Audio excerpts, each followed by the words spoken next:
They say every cowboy or cowgirl remembers the first real time they rode a horse. For Hanna Heckman, that inaugural ride was a little different. I was 2 years old. It was actually a mule named Bart, and that's who I rode first. Now they also say every rodeo contestant remembers their initial go-round inside the arena, even if it's a memory they just as soon forget. The very first time I ever goat tied, I remember sitting in the camper and my dad teaching me to tie around his arm, and I messed it up lots. And he said, "That's okay, you'll get it, it'll be okay." And it took me 60 seconds my first time to tie my first goat. That 60-second run has been cut down to the -10 range over the years as Heckman continues to improve in the world of rodeo. And it's not just the performances that have been impressive. This cowgirl is wise beyond her years. You have to be really one with your horse, so if they don't want to do something, I mean, of course you have to make them, but you have to really get in the rhythm, and so being patient with them is huge. The casual rodeo fan may not realize how much a performance relies on the stock and the training they have received. Heckman has put in countless hours with a handful of horses, and she's noticed that each has its own quality traits.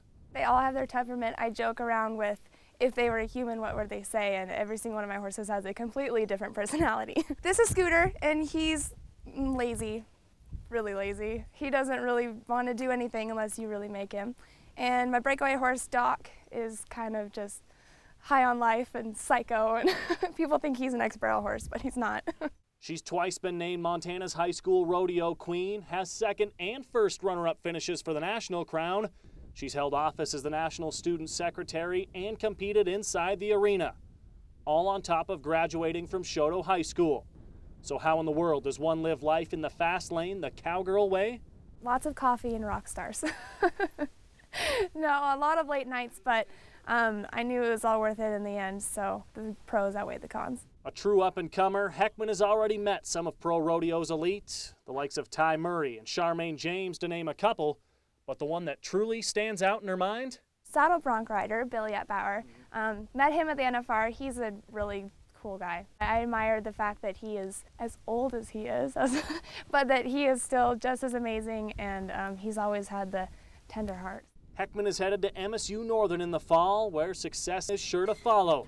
Beyond that, well, the bright lights of the Thomas and Mack would be a sweet final destination. After college, I plan to pro rodeo. Everyone's ultimate dream is to make it to the NFR, but I enjoy it, and so if all I can do is jackpot team ropings, barrel racings around my home and with my family, then I'll be happy.